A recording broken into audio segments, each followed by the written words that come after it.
was a mighty sailing man, the skipper brave and sure. 5 passengers set sail that day for a 3-hour tour. A 3-hour tour. The weather started getting rough, the tiny ship was tossing. If not for the courage of the fearless crew, the minnow would be lost. The minnow would be lost. The ship's aground on the shore of this uncharted desert isle, with Gilligan, the skipper too, the millionaire and his wife, a movie star, and the rest are here on Gilligan's Island. I don't know what that was. Let me tell you, when you get to be my age, you do weird things, but it's fun. Okay, I'll keep it funny. Right on. Check it out. Now, I'm going to read from Green Mansions by W.H. Hudson. Now, this is an author that Hemingway adored. He adored his writing. I don't think he ever met him or anything, because Hudson was pretty old, way before Hemi. So, let us read from it and be enchanted by the words of supreme glory. It's a really good book. So I'll quote from here. This done, instead of returning the box to my pocket, I passed the change through the buttonhole of my cloak and let it dangle on my breast as an ornament. When the cigarette was smoked, I cleared my throat in the orthodox manner and fixed my eyes on Looney, who on his part made a slight movement to indicate that he was ready to listen to what I had to say. My speech was long, lasting at least half an hour, delivered in a profound silence.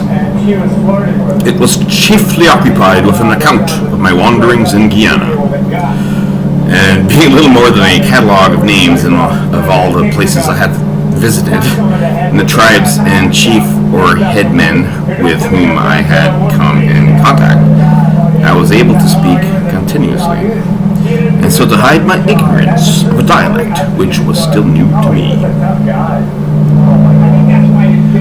So yeah, this book is amazing. So he's in the Patagonia area, I believe the Orinoco River in South America.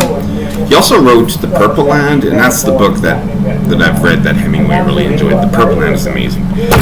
And I got The Purple Land at a shelter here because I was on the street, right? I say it all the time. And so there's like this purple book, and I was like, The Purple Land. I was thinking like, what's that going to be about? And it turned out it's really, really cool. There's scenes in there's like a campfire, and the cowboys, like, in South America, and so they're South American. They're sitting around the campfire on like horse skulls, and they're just chatting away, smoking and stuff. It's pretty cool. So eventually it makes it downriver to the Atlantic, and it's a really good book. And he wrote another one. It's on ornithology. W.H. Hudson, and there's a scene where he falls asleep under a tree. He loves nature, and it's incredible, his descriptions.